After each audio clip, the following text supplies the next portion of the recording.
Hello everyone, so in this video I'm going to show you a very important prompt that you can ask ChatGPT and follow up to learn Python. So the question is, the prompt is, act as a Python instructor and start teaching a very beginner level.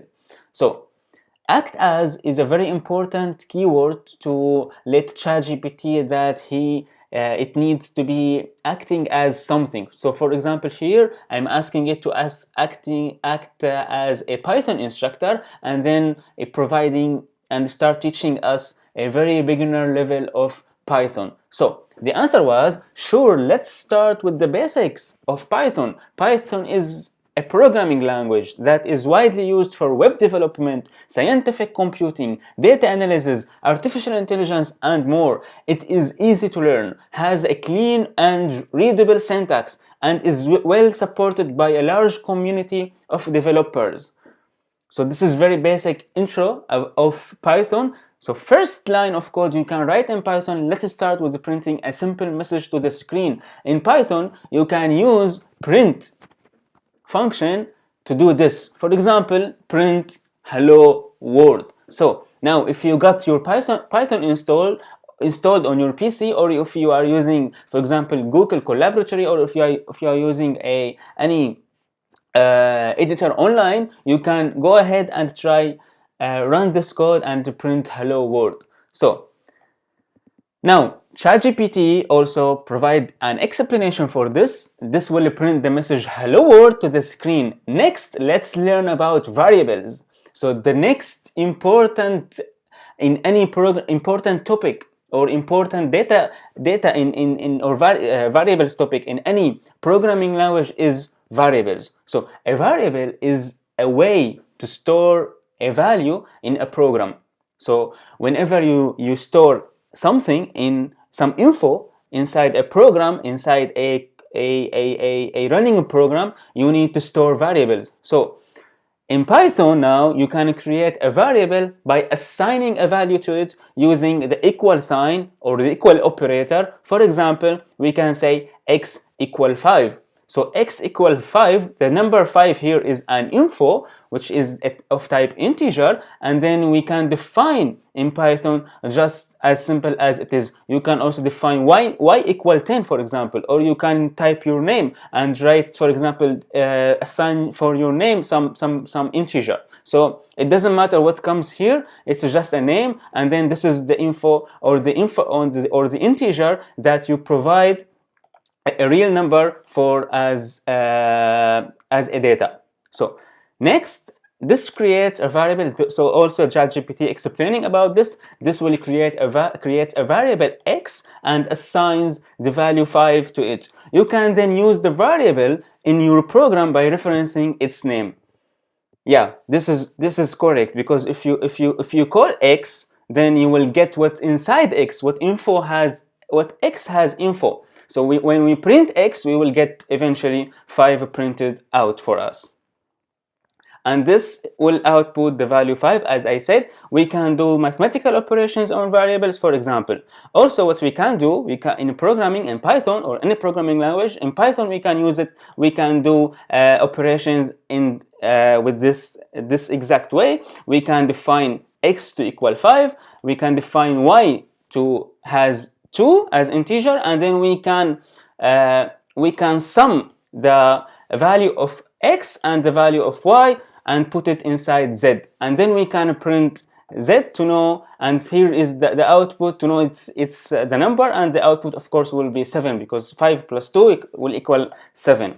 So now Python also supports different data types like integer, float, strings. So the other data types that Python has is integer, float numbers, and the strings. So let's see some examples. As we said, x equal 5 is an integer, y equal 2.5 is a float number, and z, for example, let's say hello, which is of type string. So each time you define a string, you need double quotation to put your in string. And of course, you can here put, for example, 5 or 2.5, and also it's gonna show up as a string because it's inside double quotation. So there are much more to Python, like conditional statements, loops, functions, and classes, but this should give you a good straight starting point. Let me know if you have any questions. Or so ChatGPT until here, in his imagination, that you got an idea about Python language and Python programming, but he also provide you secrets, how to say, secrets topics or secrets techniques you can follow up with the conversation and learn more about it. For example, conditional statements, loops, functions, and the classes. So now what I asked to learn more, I would like to learn more about conditional statements, loops, functions, and the classes. And ChatGPT, the great of ChatGPT is to follow up the conversation. Sure, let's start with conditional statements. Conditional statements are used to make decisions in a program based on certain conditions. The most basic form of a conditional statement in Python is the if statement. For example, where we can use if and how we can use if. Let's see this example from ChatGPT. First, we define x to equal an integer 5, and then we use if to execute some code. So if the condition is correct, if this condition, which is x greater than 0, is correct, then we print this, or we execute this line of code. So here, if x is greater than 0, we print x is positive. So ask yourself, is x greater than 0? Yes, of course. So we print this line of code. If not, then we don't print anything. We just execute the code without printing anything. So our program will skip this line of code, because this will give a false result. This is cannot be true, because x right now is 5. So here is the explanation by ChatGPT. This if statement checks if the value of x is greater than 0. If it is, the program will print x is positive to the screen. You can also include an else statement to cover the opposite case when the if statement's condition is not met. For example, what does else mean? Let's see. We define x again to be 5. After that, if x greater than 0, we print or execute this line of code. Else, we execute something different, anything. So here, in this case, in this example, in this use case, we define if x greater than 0, which is 5, we print x is positive. Else, we print x is not positive. So in this case, the program will print that x is positive. As ChatGPT is also saying here, this will print x is positive. You can also use elif or else if statement to check multiple conditions, like, for example, if again we define x equal to 5, and then we, for example, say if x greater than 0, we do this. Else if x equal 0, then we do this.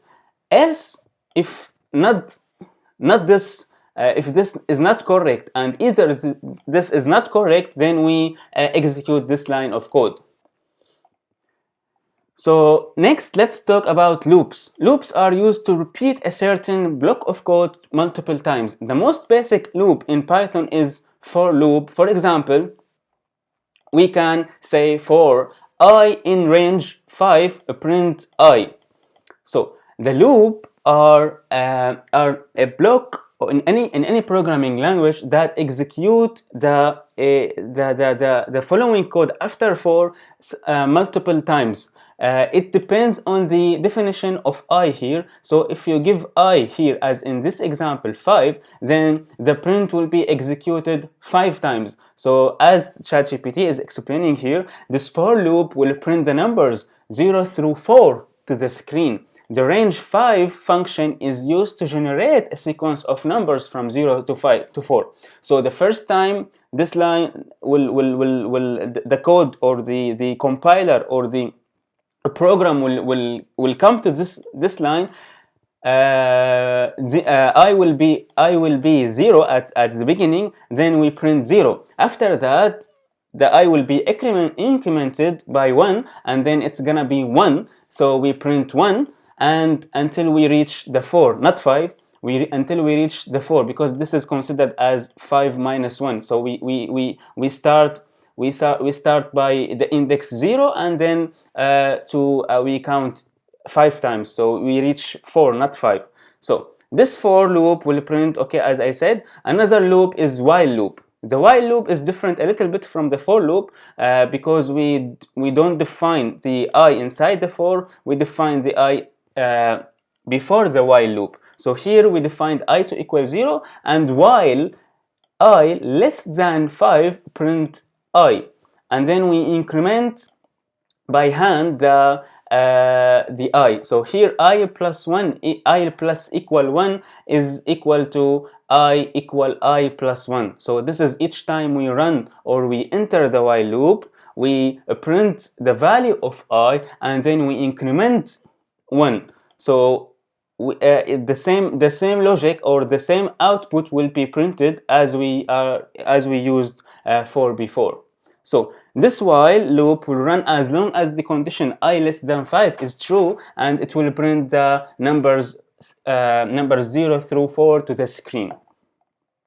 Now, functions are a way to group a set of related code together and give it a name. Functions are defined using the def keyword. For example, so functions, it's like as ChatGPT is saying, it's a way to group a piece of code or piece of statements or actions or tasks or whatever it is to group or to define a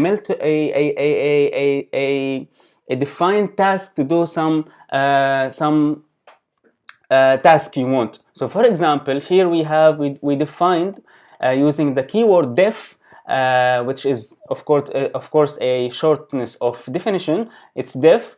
We defined add keyword or add function that takes as arguments x and y and returns the addition of the two numbers. So here arguments means some numbers or some integers or some variables that you pass through the function, that you give to the function to do its task. So as you are handling some task to different person, and that person will do the task for you and return the outcomes or the result.